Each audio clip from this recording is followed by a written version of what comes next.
ready? All right, folks, welcome. Secure West Virginia. This talk is called Lies, Telephony, and Hacking History. For those who don't know me, maybe you missed the opening keynote yesterday, I don't know. My name is Matt Schuerer. If you like this talk, there's my GitHub repo shortcut. Go to slides.dfirmat.com. You can download a copy of the slide deck.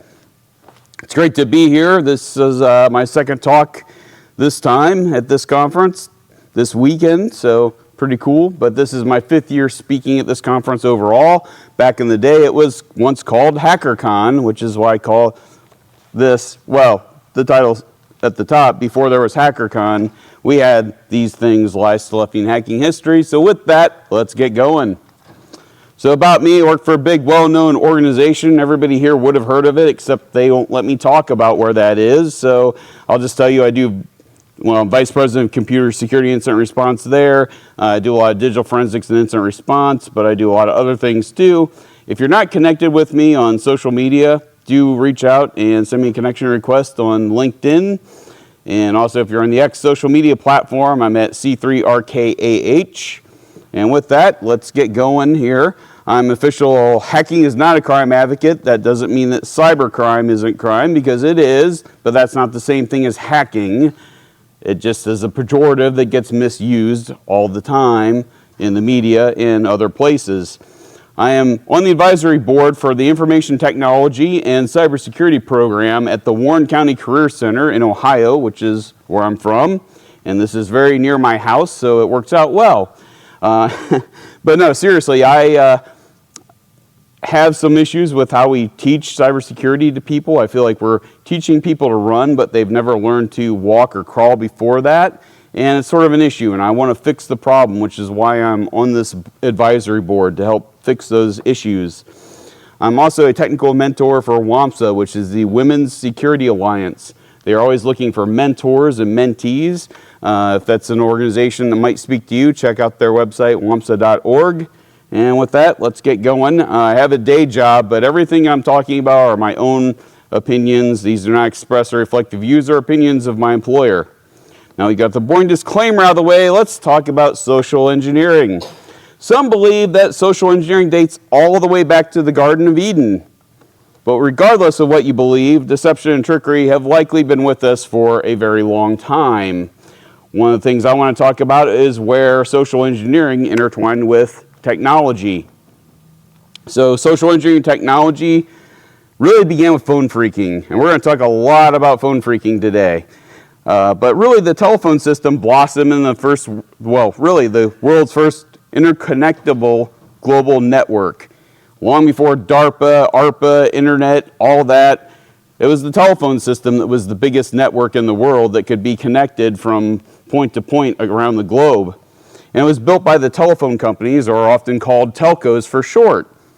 Phone phreaking we're going to talk a lot about.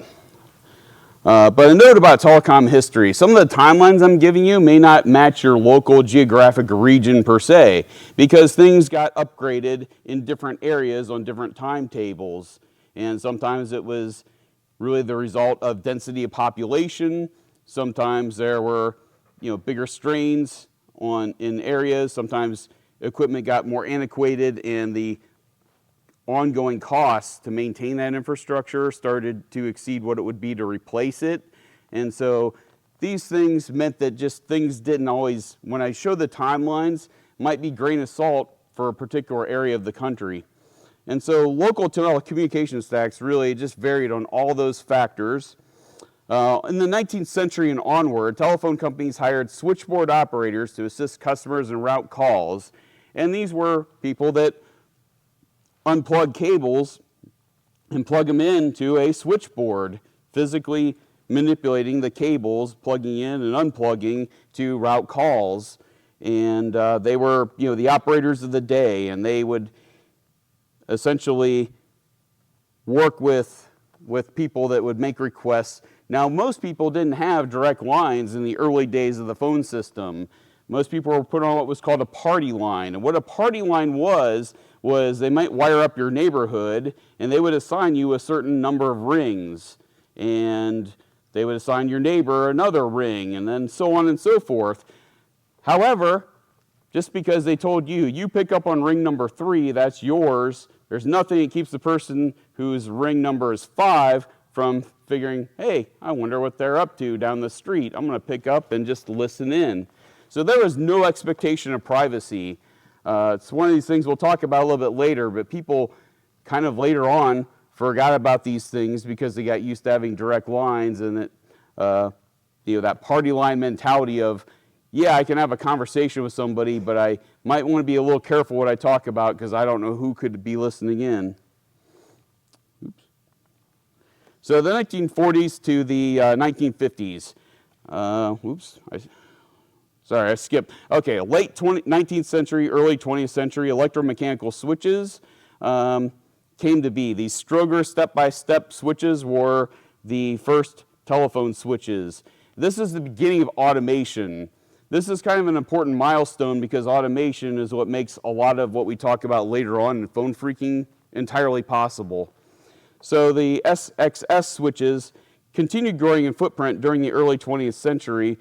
And as I said, this was really the beginning of automation, which is what enabled a lot of these other things to happen, because by the 40s and 50s, AT&T developed automation using tones for long-distance call routing. So multi-frequency signals were assigned to telephone digit numbers, and there were single-frequency tones used for line status signaling, or controlling the phone lines, if you will. And we'll talk a little bit about trunks and that sort of thing. These advancements really paved the way for telephone blue boxes in the future, and we'll talk about that here momentarily as well. But where things moved in the phone system in the 1950s and 60s, beginning around the mid-20th century, telephone companies began more widely deploying advanced circuit switching technologies such as panel and crossbar. Now what's interesting, side note here, is that the Schuerer systems, sometimes it's cheaper for a phone company to automate that older system than upgrade to these newer technologies. A lot of crazy things happen in different areas, but these switches really, along with reliable transistors, paved the way for viable dual tone and multi-frequency, or DTMF support, what we often call touch tones today. Now, I brought some cool relics with me to show and tell, and any of the college students still in the room? Couple? All right. I'm going to go out on a limb here and guess that you've never seen, touched, used one of these yourself in person. This is a rotary dial telephone. Now, the way this worked is you have a numbered dial pad, and each number has a hole in it. So if I wanted to dial a 555 phone number prefix, I have to put my finger into the number 5 hole, spin this dial back to the metal stop, let go, and it basically rewinds. Now what you hear on the line are the pops and clicks, which are sending the signals to the phone switch. It's stepping up each time that happens. So that's how it knew what number you were dialing. So that second 5, I'm repeating that process. And then finally, for the third 5, I put my finger back in the 5 hole, spin it back to the metal stop, and let it go. And that was work. That also took a little bit of time, a little bit of patience, right? So these were rotary dial telephones. Now, the other interesting thing about this phone is this is, by and large, hardwired. Everything on this phone is essentially soldered in here. The line cord to the handset, the handset cord, the line set cord. Everything here is hardwired. So what's interesting back in those days is that if you had a telephone, it wasn't really your telephone. It was actually leased equipment from the telephone company. They actually owned the equipment, and if one of these cords got sucked up into a vacuum sweeper, for example, and shredded, that was a service call to the phone company, and then you'd have to wait till they had an available technician and send somebody out just to replace the cord. Eventually they figured out that's kind of a pain and a lot of work just for a little cord fray or something like that. So they got smart and put in modular jacks, and what I'm going to show you next.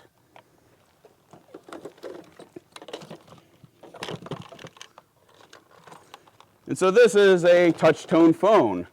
Now the form factor is very similar to what you just saw at the rotary dial telephone, but this looks more like a more conventional, to what we know today, dial pad. So if I wanted to dial 3 5s, I just press the button 3 times. I can do it super fast, it's super easy.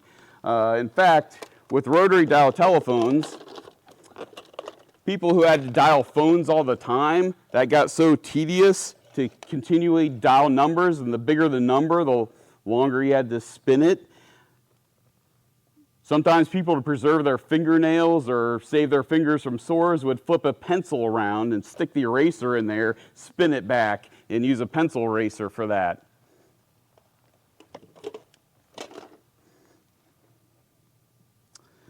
'70s to present day, electromechanical switches were slowly being phased out in favor of newer digital switches.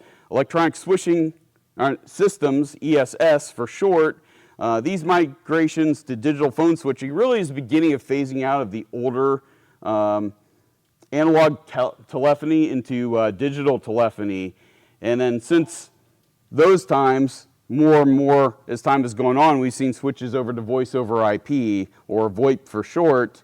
It's largely displaced even the digital switches. So phone phreakers, let's talk about phone phreakers. Who are or were the phone phreaks? These are people who enjoy exploring phone systems.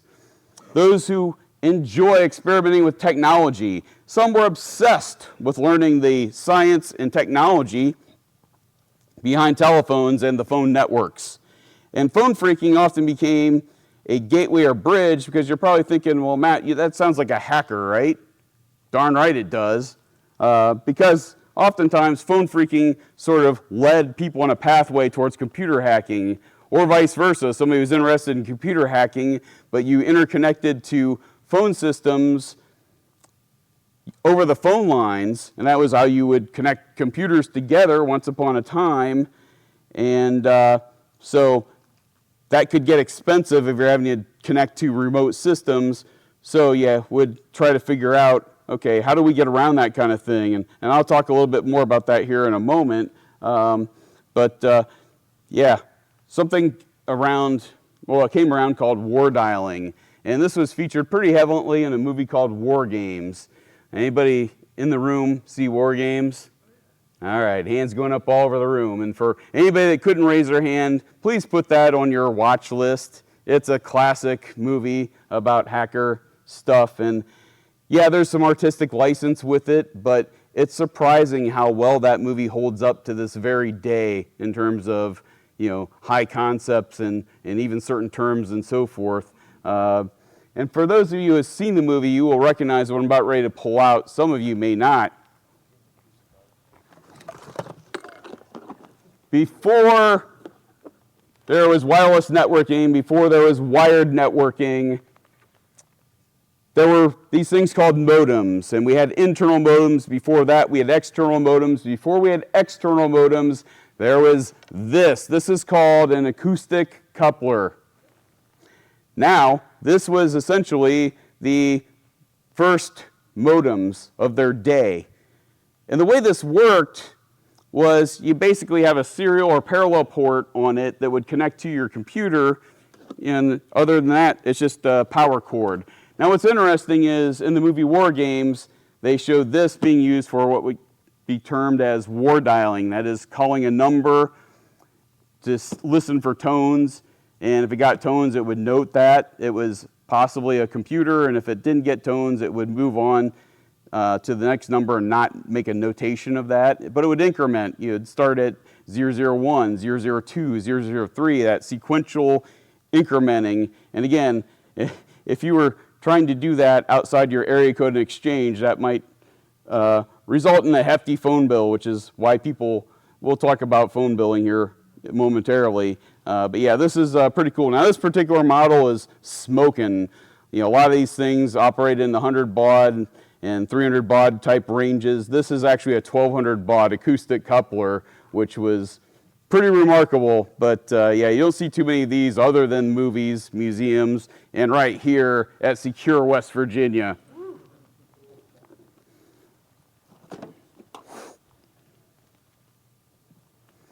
Objectives of phone phreaking. So some phone phreaker motivations include learning, which was an extreme thirst for knowledge, meeting and talking with other phone phreaks. I can't undersell this one enough. Pranks and mischief. This was a huge driver for phone phreaking because, yeah, there might be people in this world that you don't like and you want to mess with them. And as much fun as that might seem, you kind of wanted to mess with your friends even more than the people you didn't like because it was just fun to troll your friends. Nowadays we see that happen with memes and so forth and all these other things, but yeah, once upon a time it was just playing tricks with people on their phones and that sort of thing. One of the big motivations, I kind of have been building up to this, making free phone calls. Why would that be a thing? Because I've got a modern smartphone with an unlimited calling plan. That is, I could call anybody in this room and talk as little or as much as I want. And I'm going to pay the same monthly fee that I always would, regardless of how much or how little I use this. Once upon a time, phone usage was actually expensive. We're talking upwards of $1 a minute. Think about how much screen time you have with your personal phone today.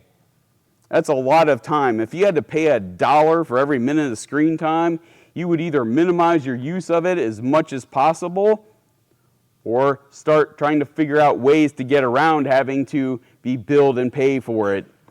And let's be honest here, if you were a kid or a teenager and your parents saw that you ran up a $400 phone bill on 20th century money, you were going to be in bigger trouble than that time my boss yelled at me and grounded me for an entire month when I tried to file a business expense report for this outfit.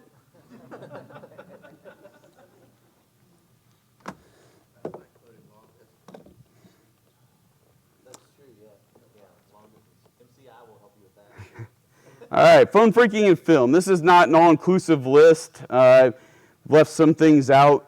Some things were more mentioned. Some things were so Hollywoodized that I felt like these captured the spirit the best. 3 Days of the Condor is a movie with Robert Redford that was released in 1975. And actually, for those who don't know, Kevin Mitnick's hacker handle was Condor. He took it directly from this film, because there is a scene in here where he does some phone phreaking, and I'll let you watch the movie sometime and figure out where that comes into play. My own personal favorite, I talked about war games earlier. It's still my favorite to this day. Released in 1983, and again, we talked about war dialing. That term, war dialing, literally comes from that movie that inspired people to do that in real life. What's interesting, though, is you couldn't use an acoustic coupler for that, because I had no ability to control the phone line, so it couldn't pick up, hang up a phone, it couldn't dial a number. You actually had to do that from your actual phone and then put the handset on the cradle. And so the way that worked was you have your acoustic coupler and you have your telephone handset, and you put this in the cradle. And so what would happen is you would essentially have digital computer data that the system would have to convert into analog tones, send through the phone line. On the other end, it would receive the tones and convert them back into digital data. And that was how that whole process worked. And it would essentially use the telephone earpiece to receive the data and the telephone mouthpiece to transmit the data. And these were essentially airtight, soundproof seals, or the best they could, in order to prevent as much noise as possible. And that's really what enabled the phone call to work. And again, movie War Games definitely highly inspired that. So the movie Hackers, of course, there's a great red box scene in there. We'll talk about that a little bit later on. A lot of people are breaking the space. This is the movie they've seen a lot. Pirates of Silicon Valley. The reason I put that in here is because that was now a lot of Hollywood artistic license versus the real history of it. But one thing they got right was that the early days of Apple, Steve Wozniak was essentially constructing and selling blue boxes, which we'll talk about momentarily, for folks to make free phone calls. And we already talked about why that was desirable. That actually what became seed money for what we became Apple Computer, which of course we call Apple today. Classic phone freak tools. So there were musical instruments and whistles. For dual tones, sometimes you have to play two musical notes together at the same time to recreate that dual tone, but it was definitely possible. Freaker boxes, there were a whole bunch of these. I'm only going to highlight 3 of them. There were many more, and they had different lifespans in them. So blue boxes, beige boxes, and red boxes are the ones I'm going to focus on in the interest of time, because if we really went through the history, we'd be here all week. But pay phones, I'm going to talk a lot about those, tape recorders, and finally scanners and radios. Phone switching and tones. Early phone systems used audible control tones. Remember we talked about that single tone stuff? And musical instruments could often pass recognizable telephone switch signal tones. And whistles and whistling. Now there were a lot of people in phone freaking that could actually control their pitch so good at whistling that they could control a phone line using nothing but their mouth and their own lungs to push through that.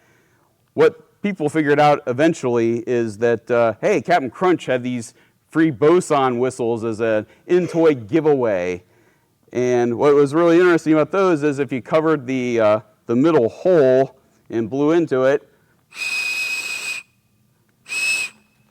you had a 2600 hertz tone that you could use to seize a trunk line and then proceed to make your free phone call. And so, the people that could do it just whistling with their mouth, a lot of people that were visually impaired got interested in phone freaking, as far as that community went.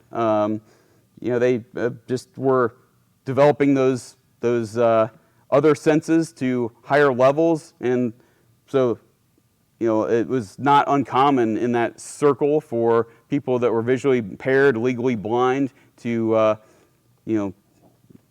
be on these phone freaker bridges and stuff I'll touch on momentarily. Blue boxes, tragically I don't have my own, but these could also generate 2600 hertz. If you heard the whistle tone, it would play those. And these were used for controlling phone switches. It also gave users ultimately the ability to place free phone calls. Beige boxes, what's a beige box? It's a lineman's handset, or some homemade variety thereof. These were used to connect to a phone wiring block. They could also tap into phone lines or connect a new extension onto a discovered phone block. I happen to bring some different types of beige boxes with me. This is a real deal lineman's handset. This is actually an AT&T model.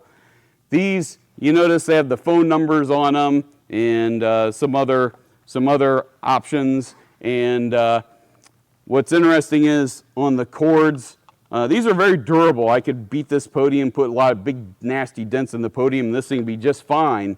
They have these really industrial alligator clips on the end, and these actually have sharp little prongs on them. So you could clip onto something, it would hang on with those teeth, or it could also pierce phone wire, cut through the insulation, tap into the copper without actually severing the line. And this would allow linemen to get access to a phone line without disconnecting anything. And they could do it while a live call was in process or whatever was happening, or data being transferred, and not disrupt that activity. So you could see why a phone freaker might want something like that. But these were really, even by today, these are still kind of expensive. You can buy them.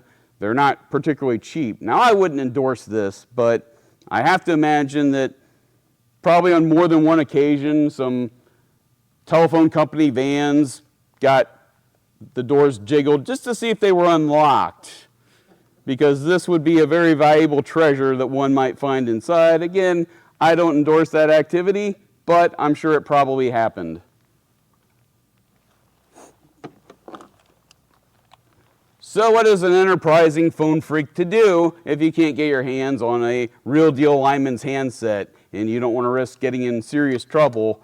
Well, you might just make a homemade variety of your own. And so this is a beige box that was made simply by lopping off the jack and soldering a couple alligator clips on the ends of the wires. And this would essentially do what the real deal lineman's handset would do. It's just a lower quality, if you will. But this particular model would be ideal because really the cradle is just a hunk of plastic. You have a switch hook right here you could use to engage, disengage the call. Something I haven't really talked about much, you could actually pick up a phone, and if all you had access to was a switch hook, you could actually time it right and dial just by cycling through the switch hook real fast. But you also had to get the pauses right between the numbers as well. So it was took some skill, but if you were really needing phone calls that bad, you might work on that. But again, all the features, all the numbers to dial and stuff are on the handset. So this was an ideal candidate for a beige box. But it got me thinking, we live in different times. I wonder if you could just simply order something like this that's not expensive. And so sure enough, from a certain large online retailer for less than $20 delivered to your house is this. It's a test phone. They don't call it a beige box, but yeah, guess what? It's a beige box. Now what's really interesting about this isn't much different than the one I made myself, except what's interesting with this is that they did something ingenious. They took the wires, they put in the alligator clips, soldered those in, and then they also have a pass-through to a modular jack. I remember carrying around like 2 different line cords and using the modular jacks to swap those around, because you never knew if you ran into an empty phone jack that you wanted to test to see if the line was live. You might just see the bare exposed wires or a block, in which case you wanted the alligator clips. But this is elegant because no matter what you would encounter, you could test it. And I look at this cord and I think, that was genius. Why didn't I think of this? Just never crossed my mind. I just had that 2-cable mentality. But yeah, again, very cheap, very inexpensive to get. So those are our beige boxes. Payphones were once very commonplace. They provided also for phone phreakers a physical layer of separation from home, and they offered a level of anonymity to their users, some level of deniability to callers as well. And what I mean by that is this. You could essentially call somebody from a payphone anywhere, which means you could get a phone call from a payphone anywhere. Since it's a payphone, you could just say, if you're asked, well, I don't know who was calling me. I just picked up because my phone was ringing and started talking to whoever. Kind of hard to disprove that you had no idea who was on the other end of that line because they trace it back to a publicly accessible payphone, right? Conversely, you could actually call payphones. You could tell somebody, hey, be at such and such convenience store at 10 a.m., I'm going to call it, and so you pick up. But also, if you were at the payphone at 10 a.m., you could say, I have no idea why the phone was ringing. I was just in getting a large cola and on my way out the door when the phone was ringing, so I picked up and somebody was talking to me. So again, we had these levels of anonymity that we could deny whatever we wanted to. Red boxes or red boxing, used by phone phreaks to load fake money into payphones by playing tones into the handset's mouthpiece, thus enabling users, again, to place free phone calls from telco-owned and operated payphones. Now, we'll talk about a number of ways in which that could happen, but for anybody curious,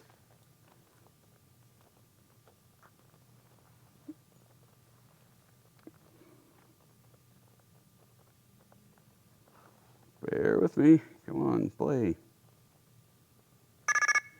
All right, so for those who heard that, that was a payphone quarter. You could play something like that over and over and over. So people that were really astute at building electronics, modifying electronics, could get a certain retailer of the day's auto dialer and make some slight modifications to that and generate those tones using that electronic device. We'll talk about some other ingenious ways of getting that.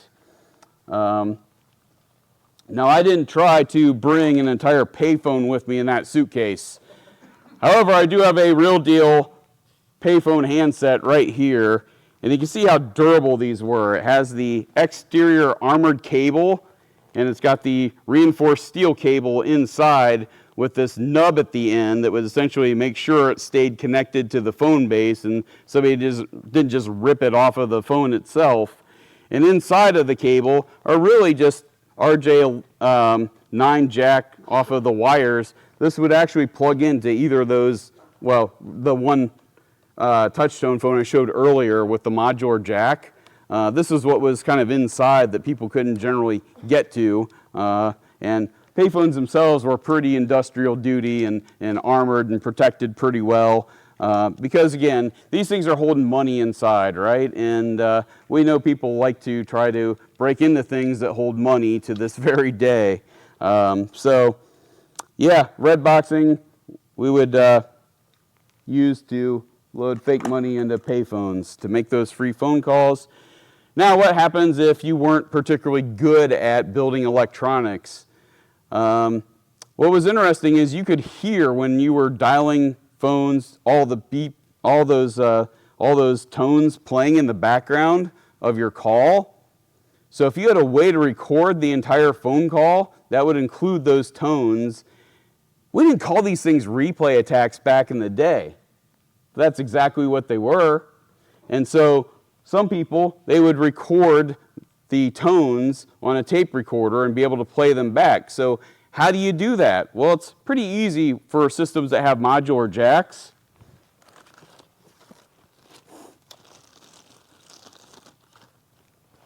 I have a little adapter here, and it's going to seem a bit like a, functionally at least, a bit like a modern day network tap. So I would unplug the line, the handset cord, plug it in here, and then it's basically, this is patching in to where we'd unplugged it earlier. So essentially this is a go-between on your handset if you had access to those modular jacks.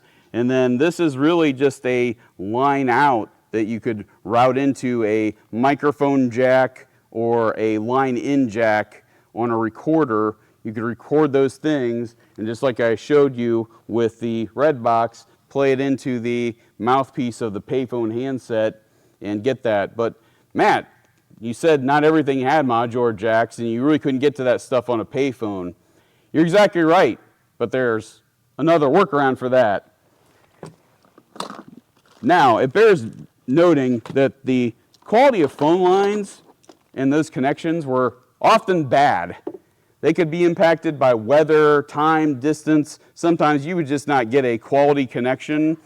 So much like the easiest to pick locks over the lockpick village, if you had tones that sounded reasonably close, they would often work. They didn't need to be pitch perfect, for example.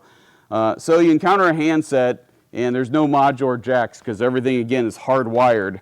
What I can do is, here's another audio adapter. This is actually an inductor coil with a suction cup on the end. So if I put this on the top of the earpiece, it's just getting both sides of the conversation. It's getting what's transmitting, it's getting also what's being received on the phone call.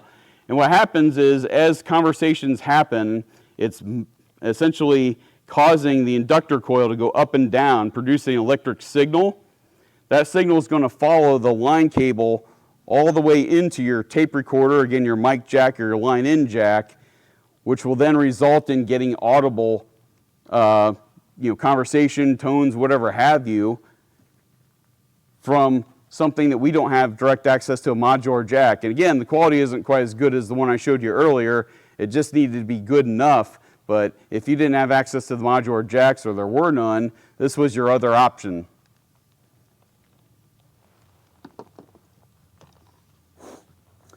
Something else I forgot to bust out earlier, but if you ran into a jack like I talked about earlier, and you wanted a more permanent connection, if you happen to have one of these, this is a punch down tool, and this could be used. And there's the 66 block and the 110 block. This will do both of those. It's got a reversible blade on it.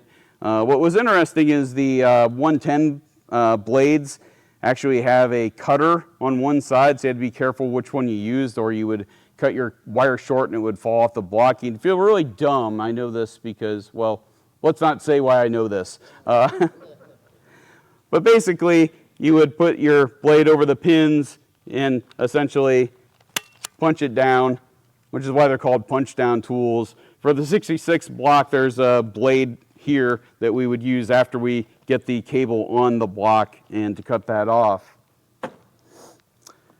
So really that's, kind of the various options you had when you encountered, phone system in real life. Scanners and radios, because eventually things tend to go wireless if there's communications involved, and that's kind of been true over and over in technology. These were capable of listening to wireless communications of any type, but it also let people eavesdrop into conversations. Now, by then, people have gotten sort of spoiled because they had their direct lines. They no longer had the party line mentality. They just didn't stop to think that somebody out there in the neighborhood might be scanning these signals and frequencies and steppings and listening in on conversations, yet it definitely would happen. So cordless phones in the early days operated in the 43 to 50 megahertz range, and then later on they started going to 900 megahertz, stuff like that, and I'd seen some that went up higher and so forth. But I didn't bring like a whole full-size scanner radio with me. These won't actually do the lower 43, 50 megahertz, but these are a couple software-defined radios. These are fairly inexpensive to get. They started as really, this is generation 1. This was a TV tuner that people figured out, hey, we can actually use this to as a scanner radio. And so this is a no-elect version 1. This is a more modern RTL SDR. This is the hardware or version 3. The version 4s are out now. They're just better quality, but principally the same. And one of these days I'll get my hand on those fairly soon. These are definitely capable of listening to things in that 900 megahertz range that we talked about. Early cellular phones operated in 800 megahertz back in the old analog cell phone days. Now, what happened is that scanners could eavesdrop in on these conversations, and that made news for a variety of reasons, a variety of times. The federal government was not amused, and so thought, hey, we got to do something about this. So they basically passed laws in the FCC telling the manufacturers, if you make a scanner radio, it can't operate on these frequencies within the 800 megahertz range, because those are what cell phones were using, and that's what would allow people to eavesdrop in on earlier cellular calls. I don't know if these laws ever got repealed, but these things haven't operated in 800 megahertz frequency ranges for a really long time. Now, what's interesting though, back when that was actively happening, they were very expensive. Anything that would do 800 megahertz back in those times. If you had an older one that did that, you were grandfathered in. You could still listen to that stuff. Now what's interesting is up in Canada, they had the same frequencies, same steppings as we do, but not necessarily the same laws. So I'm sure on a few occasions, people probably made a nice little camping trip north of the border and probably brought back a little extra scanner with them, smuggling it back into the United States that was not what they term cellular blocked. Baby monitors for the longest time operated on those early 43 to 50 megahertz ranges. People would unwittingly bug themselves. They would have a baby monitor on and be completely oblivious that, yeah, like my other monitor over here lets me listening to what's happening in this room or other areas of the house. The problem is people stop to think like, hey, I wonder if anybody else could listen to this. And people engage in all manner of conversations, maybe even about things that were illegal activity and so forth. But anybody that was just doing some radio scanning around the neighborhood could easily pick this stuff and easily listen in on it. So PBXs are private branch exchanges. These are really just like switches that were smaller compared to the telco switches, very much smaller. Yet interestingly, they offered some capabilities that the telephone companies couldn't offer for a really, really long time, like having extensions and voicemail and call waiting and some of these other extra features. But also, large enterprise might want 3-4 digit extensions because it's a lot easier to get a hold of somebody than having to dial a whole 10-digit DID number to get in touch with someone. And so these were typically owned and operated by organizations and private businesses. Today we have MSPs, MSSPs, that sort of thing. There was basically that for people that had a business that wanted somebody to administer their phone network because they didn't really have the need or resources to hire a person to do that stuff full time. They could essentially pay a service and essentially manage their phone services for them.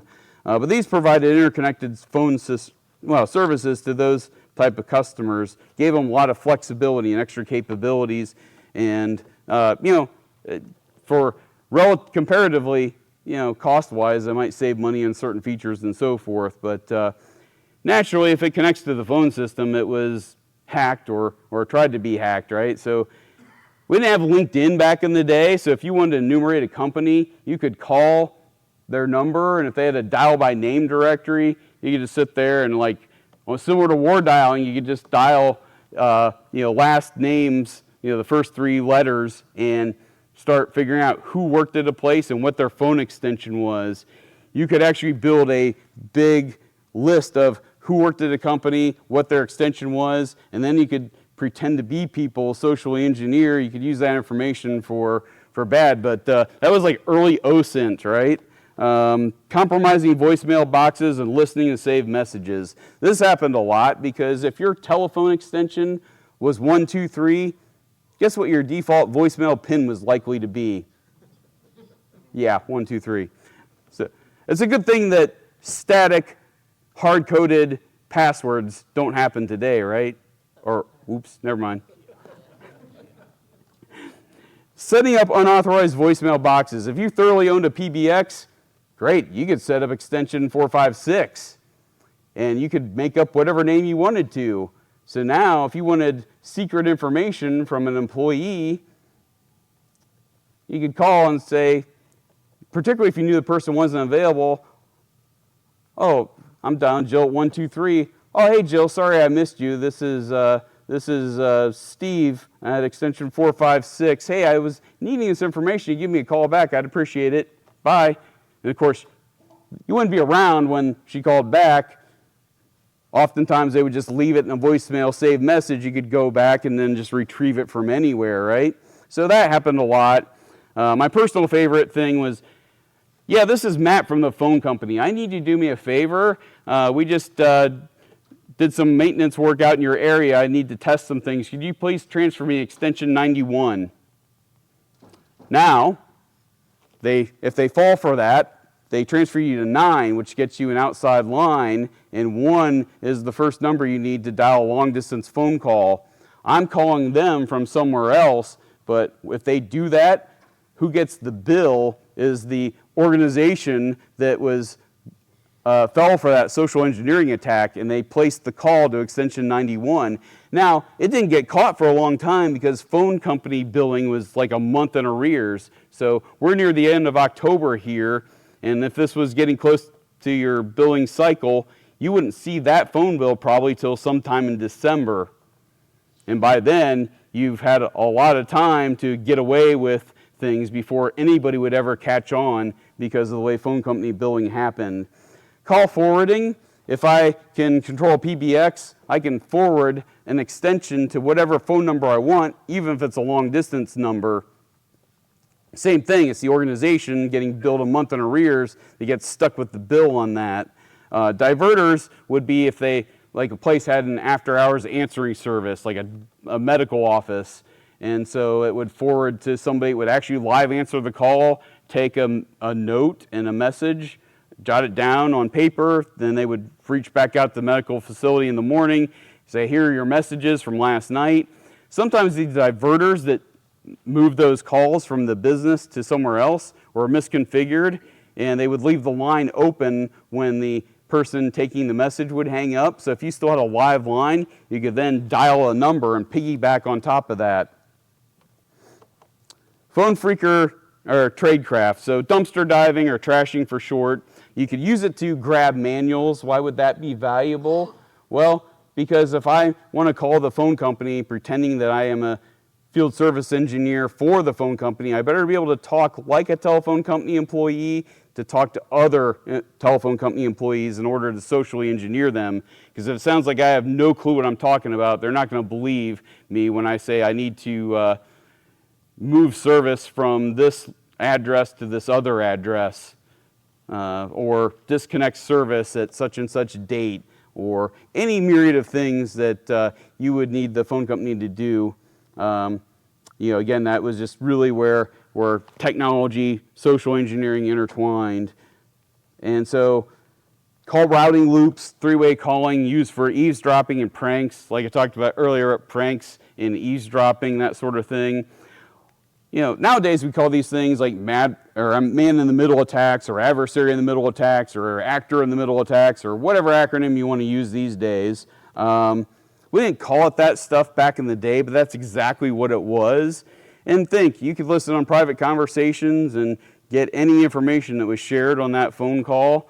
And, again, you could either just eavesdrop in and listen and information gather, or you can mess with the people and wait till a great opportunity time on that particular phone call, and then decide to interject yourself as an unexpected third party and really freak out people. That's really what paved the way for those sort of things. Social engineering phone operators and other telco employees. Talked a little bit about that earlier. When I was talking about red boxes earlier, one thing that happened is you used to just be able to play those in a phone and off you went. Eventually the phone companies kind of wised up to that ruse. And so what would happen is I can't just play a red box tone and dial whatever, so I'd call the operator and ask for some arbitrary bit of information. And a great ruse would be something like, hey, I need the number to such and such. You get the number to such and such, and then anything else I can help you with? Yeah, man, my pencil broke when you gave me that number, my pen ran out of ink, or the dial pad on this payphone is really disgusting. Can you transfer that call through? Sure, please deposit 75 cents. Play the red box tone 3 times. They have no idea at the phone company if you put real quarters in the machine or you're simply playing red box tones into it. And so that's where the social engineering phone operators and other telco employees, along with some of the other examples I gave earlier. Calling card fraud and abuse. There were once these things called calling cards. So if you had a phone service, because people traveled a lot, these are for the days of mobile phones. You needed to make a phone call and you didn't have pay phone money. The idea is you had a calling card, you would dial a toll-free number, which you could do from a pay phone, and then you would put in your card number, put in your PIN, and it would be a call that you didn't have to pay up front for, but it would get billed to your home bill. And again, these things, sometimes there was mailbox rating, and so these things were a hot commodity before dark marketplaces back in the day. These things were, very valuable for people wanting to score, at least for short-lived free phone call making through these calling cards, and it was once a very hot thing. Like I talked about earlier, the telephone companies got smarter, so a lot of the old things kind of quit working by the early 80s. I talked about the different color boxes, and sometimes you might have multiple functionality in one box. You'd call it a rainbow box because it would do both both red box and blue box multi-functions. So, some of the type boxes and what they would do just kind of no longer were effective, or they had good ways of detecting those and would quickly sick law enforcement on you. So these countermeasures really it was cat and mouse, where phone freaks continued adjusting their tactics amidst the changing times. That's really not different from today, because a lot of the attacks today, I remember once upon a time, infected malicious PDFs was just non-stop, unrelenting. Eventually we got those where it's a lot better situation now. So now we pivot to other things. Oh, we can't send this file type. Well, can we send a file type that's a link that goes to this other resource? It's new detections beget new evasions, which means you need better detections, which means then you future need, this is no different from olden times. Switchboard operator career opportunities mostly been displaced by technology in recent decades. The market saturation of mobile phones really made payphones financially infeasible for telcos to maintain in North America and other first world countries. But nowadays, the proliferation of unlimited flat rate cell plans mean that we don't need payphones anymore, and they've disappeared. And again, voice over IP technology has displaced a lot of the older things. Calling card fraud doesn't really happen so much now, but credit card fraud has definitely been around for a long time and still a bad situation. So anybody remember pandemic and Zoom bombing and that sort of thing? Yeah, it was the same way with the three-way calling, that sort of thing, and that eavesdropping. Not using payphones to hide where we're at now. We can use, or have those communications. We can use Signal, Telegram, things like that. Dark nets, including the dark web. All these things have kind of replaced what was in the past. But everything we see today just about has something very similar in the past to it. And so data dumps, dark marketplaces.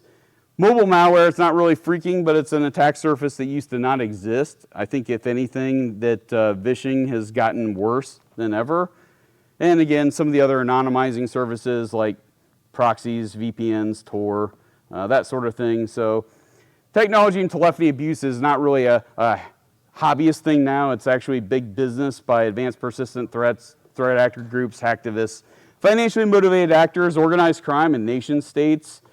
And there's some things that happen now: reverse toll fraud, web conference calls, like I said, the Zoom bombing stuff, vishing and smishing, talked about, port out fraud, and SIM swapping are similar things. If I can socially engineer or outright bribe a person working in a cellular store to move service to a SIM I control or switch carriers, something like that. Who can't use an extra $500? People working cellular stores can. So I know I'm out of time, so I'm just wrapping up here. Some quick shout outs. 2600 Hertz magazine. We talked about the significance of that frequency. This goes back to 1984. Frac-ezine is an electronic version. Every once in a great while, you'll still see a new one released. And it goes to 85. Phone Losers of America is still an active group. They actually have a phone phreaker bridge they operate. If you call it, maybe just be careful what you talk about, because you never know who you're really talking to. And also be careful how you ask questions, because they're wondering the same thing, like what's this person's purpose, this new person joining in. You might mention, hey, I was at SecureWV, heard this talk, thought this stuff was interesting, just wanted to learn some stuff. Project MF, if you thought, man, I wish I could go back in time and relive the Blue Box days, check this out, you can. It's asterisk distribution, and they have software and Arduino plans to build out your own Blue Box or multi-function device.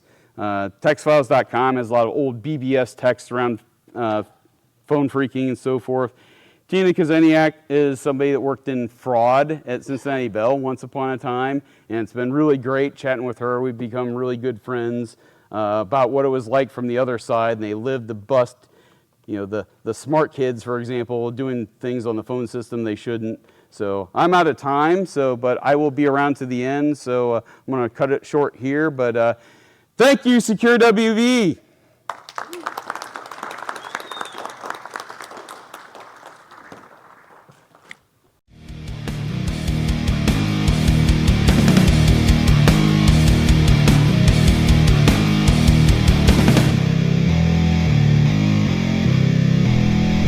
See you then.